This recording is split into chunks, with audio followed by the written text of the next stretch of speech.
Hi, it's Jane at Pilates to the Core.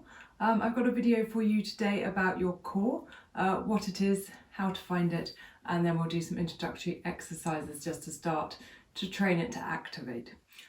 So first up, what is your core? Quite often people think that we're just referring to six-pack muscles, those superficial abdominal muscles, but the core in fact refers to a whole group of muscles. So if you think about your torso like a cylinder, you've got your abdominals around the front, you've got your back muscles, your obliques down the side, diaphragm at the top, pelvic floor as the base of your cylinder.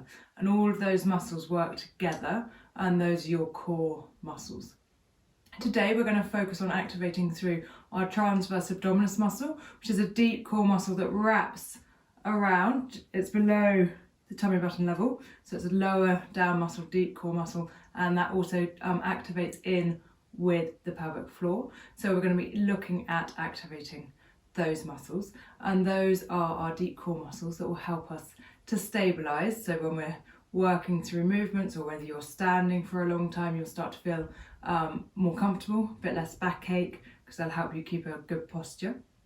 So we're going to look at finding and activating those core muscles today. So you're going to come down to the mat. We'll do this lying down, and we're just going to find a neutral position for our lower spine and pelvis to begin with, so that then we can activate those muscles. So bring your way down. If you've got something to pop under the head to support it, do. That's just to bring the head and the neck into a nice alignment. You're going to just breathe out, let your shoulders relax away from your ears. Your collarbones are open, and then we're going to just have the thighs hip width apart and parallel, and feet just resting on the floor. We're going to bring the hands into a diamond shape, so thumbs together, forefingers together, and just rest the thumbs just below your tummy button, and forefingers are on the pubic bone, and you're going to do some pelvic tilt. So we'll do this with our breath. So we're going to breathe out and just roll the pelvis towards us, so your lower back flattens into the mat. Breathe in and roll the pelvis away. So you can imagine there's a marble in your diamond, and you're rolling it into the thumbs, and then you're going to roll it away. If you've got any backache, when you roll away, you're just going to take that quite gently. Just take it to wherever you feel comfortable to. And we're going to breathe out as we roll towards us, breathe in as we roll away.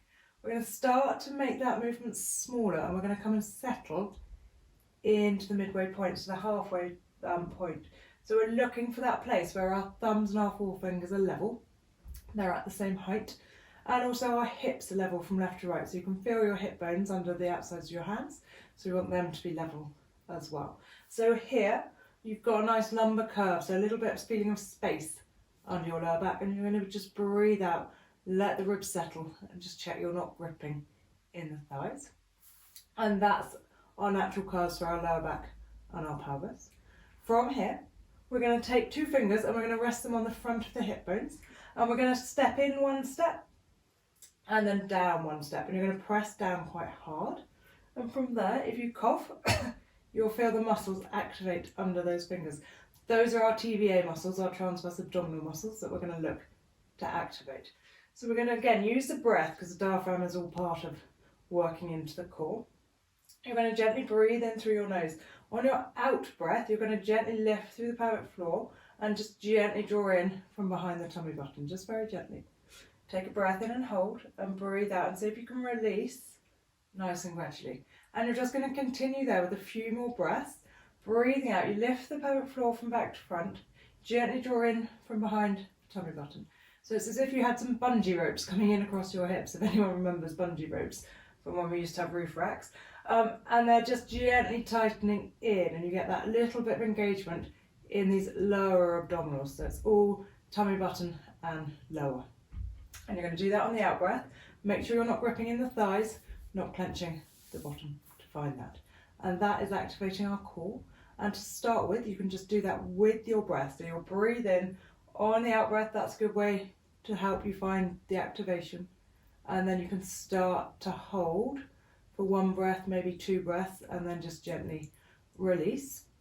And you're just looking to hold at say 20-30%. So with those core muscles, we want them to be active for long periods of time. So if you're standing for the day, sitting at a desk, so we want just to have them at a low level of activation. We don't brace. We're not jamming our tummy button back We're not ramming our lower back into the mat, nothing else is moving, just gently drawing in, finding say 20-30% of your full hold level and holding there and keeping that with the breath. So release your arms alongside you and we'll just start to move into some exercises to help us just train that activation of the core muscles, that centering. So we're going to start with some single knee folds. So you've still got your neutral pelvis, that space under your lower back, the ribs are heavy, thighs are relaxed, shoulders are relaxed. You're going to take a breath in to prepare. On your out breath, you're going to gently engage the core muscles and let the first leg just float into a knee fold. Breathe in at the top, breathe out, place the leg down. And we'll swap sides, so we float the other leg in. Breath in at the top, breath out to lower. We just work through a couple more each side, just marching the legs. And what we're working on is keeping everything else still. So as we march the legs, as they come back down, we haven't had to shift the weight to bring the second leg into the knee fold. You can just gently touch down with one foot, everything's still still. You can come straight into marching in with the other one. And then also, as your leg comes in, we keep our space under our lower back. So we bring the leg in, keep the space. We haven't flattened the back into the mat to bring the leg in. So you're going to work through. If you start to just move on the out breath, when it's easier to find that core activation, you march the leg in, pelvis stays nice and steady, lower back stays completely still, hips stay nice and level, and you march the legs. So you can do as many of those as you would like to, and then you can start to think about double knee fold. So you fold one leg in, breathe in at the top, breathe out, and you're going to lift the second leg in. Take a breath in here, breathe out, one leg returns, and then the other one. Let's lead with the other leg now. So we fold one leg in, breathe in at the top, breathe out, and follow with the second one. Good. One foot down, other foot down. Just do a couple more, and again, you're just going to work through trying to make sure that the hips stay nice and level. You don't have to shift anything else to just gently float their legs in. Use your breath to help you. So we're going to breathe out as we float the leg in. Breathe in at the top. Breathe out, bring the second leg in. Float one leg down. Float the other leg down. Good. We're going to just come into an arm exercise now. So we're going to take rib cage, close your arms. So hover your arms. Breathe in and let the fingertips come up to the ceiling. The palms are facing your knees. You're going to breathe out and just think about keeping your ribs really heavy into the mat. So you're just going to activate through your centre, anchor your lower ribs down as your arms come overhead. And we'll come back and bring them alongside the body. And again, we'll just do a couple more. Just keeping the torso completely still as the arms move. So as the arms reach overhead, your ribs aren't lifting off the mat. So if you didn't do anything as you move the arms, chances are that as the arms come overhead, the ribs would lift. You'll have some extra space under the back, and we haven't engaged through our centres at all. So you're going to engage through the centre. So you're breathing out, gentle lift of the pelvic floor, drawing in of the tummy. Reach your arms overhead and keep your ribs nice and heavy. Bring that back. Good. And then from there, we're going to come in to some toe taps. So just progressing on from that double knee fold. We'll fold one leg in, stabilise, fold the other leg in. So you're going to keep the space under the lower back the same again. So you can pop your thumbs onto your ribs and your forefingers onto your hips, just to get a bit of feedback that this space doesn't change. And we're going to breathe out and just take one thigh bone away, touch the foot down, and return, and swap. And we're just going to continue here. So the movement's similar to our single knee fold, but we're working from the top. And again, hips are going to stay level. And we're going to make sure that there's no arching through the back. If you can't get this exercise out of your lower back, you're going to be in your double knee fold and you're going to breathe out and just gently send your ribs down towards your hips. And your lower back just very subtly imprints into the mat. We haven't rammed it down, just subtly, and you're going to work there. And that will support your back a little bit more if you need that. If you can do it from the neutral position, do. But if you can't get that out of your lower back, take the imprint.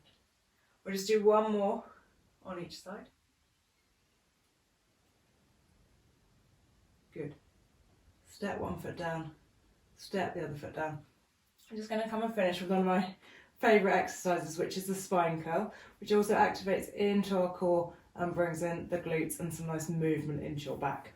So rest the arms alongside you, breathe in to prepare, breathe out, roll your pelvis in towards you. So you've come out of neutral now, lower back's flattened into the mat. And then just lift the spine off the mat, block by block by block. You stand down into your feet and think about your sit bones aiming for the backs of your knees. Take a breath in and a breath out, and you're going to roll all the way back down and release to neutral at the bottom, and then going again. So breathing out, you find that little bit of engagement through your centre. You draw your tummy gently in. Remember not to brace. Breath in at the top, breath out. You roll all the way back down. If you've got a sore back and you don't want to come all the way to the top of this movement, that's fine. Just go to where you can. We're going to stand down into our feet, so keep your base of your big toe in touch with the mat. Think about your thigh bones lengthening out away from you. Knees coming out over your middle toes. And we'll just do 2 more. Keep the collarbones nice and open. And as much articulation through your spine as you can, so block by block by block. We open the hips and we work into the glutes as well, which helps support the lower back too. So excellent exercises if you suffer with backache. Breath in, breath out, release all the way back down. Lovely. So you can do those exercises as often as you would like and as many repetitions as you feel comfortable to do, and that will just help you to start to build that core activation, train those core muscles so you start to feel stronger. If you've got any questions at all, then please just message me.